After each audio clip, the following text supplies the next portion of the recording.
संतों ने बता दिया है कि ऐसा करो, जाओ ये फल ले जाओ, जाकर के खिला देना अपनी रानी को, लेकिन इसमें हवा नहीं लग पाए।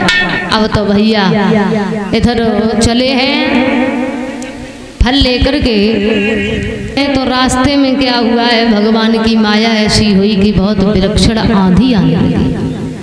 और जब आंधी आने लगी है तो उसी समय महाराज विहरोचन ने सोचा कि अगर इस फल में हवा लग गई तो फल खराब हो जाएगा। तो महाराज विहरोचन ने ही उस फल को खा लिया। और जब उस फल को खा लिया है तो महाराज घर पे पहुंचे, समय व्यतीत होता चला गया। तो आज महाराज ने गर्भ धारण किया। जब विहरोचन ने गर्भ धारण किया है तो सोचा अब क्या होगा। अब तो सब लोग बड़े परेशान हैं, घर परिवार सब परेशान हैं। तो फिर मरने के लिए चले। तो महात्माओं ने देखा भाई अब क्या बात है, बोले देखो मुसीबत सर के ऊपर खड़ी है। तो उस महात्मा ने और महात्माओं को इकट्ठा किया। तो महाराज विहरोचन का पेट फाड़ा तो एक बालक का जन्म हुआ। पिता की मृत्यु के बाद उस बालक ने जन्म लिया, इसलिए उस बालक का नाम रख दिया बल। महाराज बल ने राजपाट संभाला है। तो महाराज बलि बड़े दानी हुए। इनके दरवाजे पर जो भी याचक जाता है विमुख लौट करके नहीं आता, अपने अनुसार ही उसको दान देते हैं। यज्ञ की पावन पवित्र वेला पर जो याचक पहुंच जाता है वो विमुख लौट करके नहीं आता। इन्होंने 99 अश्वमेध यज्ञ पूर्ण किए।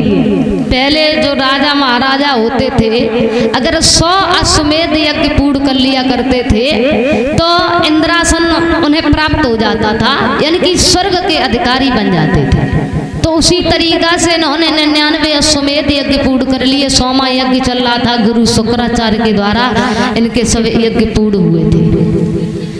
दैत्यों के गुरु थे शुक्राचार्य और देवताओं के गुरु थे बृहस्पति। जब 100वां यज्ञ चल रहा था तो जब उस यज्ञ की महक जब देवताओं ने सुनी, महक देवताओं ने ली, तो तुरंत देवता भाग करके इंद्र के पास में पहुंचे। बोले महाराज ये तो गजब हो गया। अरे एक दैत्य जो है उसने 99 अश्वमेध यज्ञ पूर्ण कर दिए, 100वां यज्ञ चल रहा है। अगर 100 यज्ञ पूर्ण हो गए तो समझो इंद्रासन चला गया। अब तो इंद्र को चैन नहीं पड़ा, सो भाग करके भगवान विष्णु के पास में पहुंचे। बोले प्रभु कुछ भी करो, दैत्य जो है बल उसने 99 अश्वमेध यज्ञ पूर्ण कर लिए, और अगर 100वां यज्ञ भी पूर्ण हो गया तो वो तो इंद्रासन को प्राप्त कर लेगा। और अगर इंद्रासन उसके हाथ में आ गया तो सारी पृथ्वी का विधान ही पलट जाएगा, सारा विधान पलट जाएगा, क्योंकि वो दैत्य है। तो भगवान बोले ठीक है, आपकी बात तो ठीक है, लेकिन अब हमें उसे फल भी देना है, क्योंकि भाई उसने यज्ञ किए हैं तो फल तो देना जरूरी है। लेकिन एक काम करो, तुम जाओ इंद्र, और हम कुछ न कुछ उपाय जरूर सोचेंगे, क्योंकि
इधर भगवान विष्णु कहने लगे ऐसा करो इंद्र तुम जाओ और हम कुछ न कुछ उपाय जरूर करेंगे।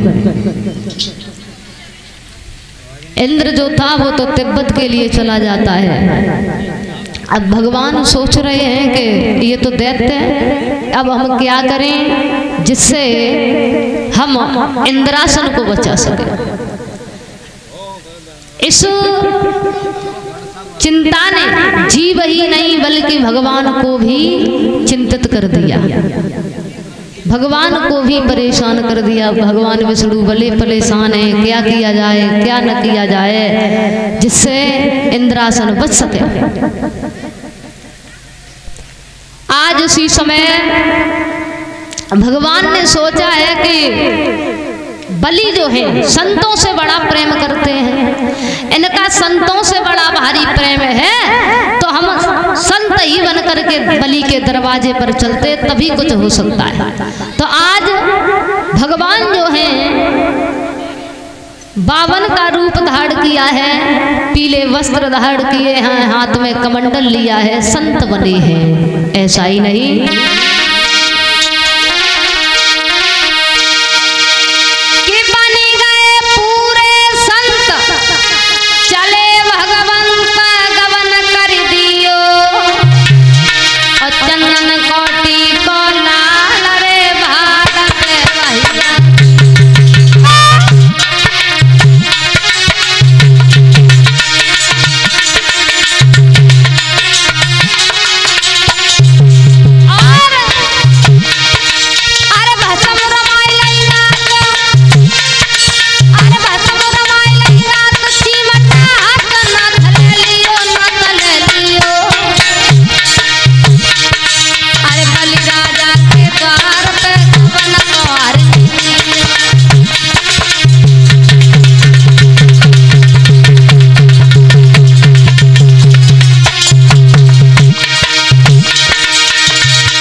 साधारण संत 52 अंगुल के भगवान बने हैं और चले हैं बलि के दरवाजे पर पहुंचे जहां पर यज्ञ चल रहा है। तो द्वारपाल को बुलाया है, पास में पहुंचे, बोले हमें महाराज बलि से मिलना है। उनसे जाकर के कहो कि आपसे कोई संत मिलने के लिए आए हैं। उसी समय द्वारपाल जहाँ पर पहुंचा है जहाँ यज्ञ चल रहा है, शुक्राचार्य जी यज्ञ में आहुति डलवा रहे हैं बलि के द्वारा। द्वारपाल ने जाकर के बताया महाराज भले दरवाजे पर कोई संत आए हैं, आपकी याचना के लिए खड़े हैं, बहुत जरूरी काम है। बलि कहने लगे हैं गुरुदेव अभी हम 2 मिनट के लिए संत से मिलने के लिए जाते हैं, तुरंत वापस आते हैं। बोले ठीक है। आज बलि जो है जैसे ही पहुंचे दरवाजे पर तो जैसे ही संत को खड़ा हुआ देखा तो एकदम से चरण स्पर्श किए हैं। बोले बताओ कैसे आना हुआ? बोले आना क्या, जैसा सबका स्वार्थ है सबका मतलब होता है, उसी मतलब से हम तुम्हारे दरवाजे पर आए हैं। मतलब हमने सुना है कि तुम तो बड़े दानी राजा। बोले आप जितनी प्रशंसा कर रहे हैं महाराज उतनी तो नहीं, लेकिन हाँ जो हमारे दरवाजे पर आता है मैं अपने सामर्थ्य के अनुसार उसे दान जरूर देता हूँ। बोले अच्छा? बोले हाँ। बोले ठीक है तो हमें भी कुछ चाहिए था। बोले मांग लीजिए। बोले ऐसे कैसे? अरे भाई हमने मांग लिया और आपने न दिया तो कोई ऐसी बात भी करो विश्वास वाली जिससे हमें भी विश्वास हो जाए कि हाँ आप हमें दे सकते हैं। महाराज बलि कहने लगे सुनो, अगर ये बात है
जानते हो मैं तो प्रहलाद का वंशज हूँ। और दूसरी बात, खरगोश के सींग उग सकते हैं, कच्छप के बाल उग सकते हैं, सूरज हमें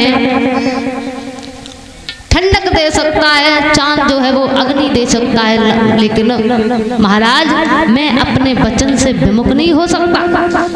बोले अब तो विश्वास हो गया होगा। बोले हाँ हाँ, फिर मांग लो। बोले ऐसा करो, आप हमें 3.5 कदम भूमि का दान दे दीजिए। बोले 3.5 कदम? बोले हाँ। बोले इतने में क्या हो जाएगा? बोले मैं तो 52 अंगुल का तो वैसे ही हूँ, और भला संत को क्या चाहिए? केवल पूजा पाठ तपस्या, भगवान का कीर्तन भजन, उसमें ही भोजन पानी सब कुछ होता रहेगा, और क्या चाहिए? केवल आप हमें 3.5 कदम भूमि दे। बलि कहने लगे महाराज अगर आप 3.5 गांव अगर मांग लेते तो वो भी हम देने के लिए तैयार थे।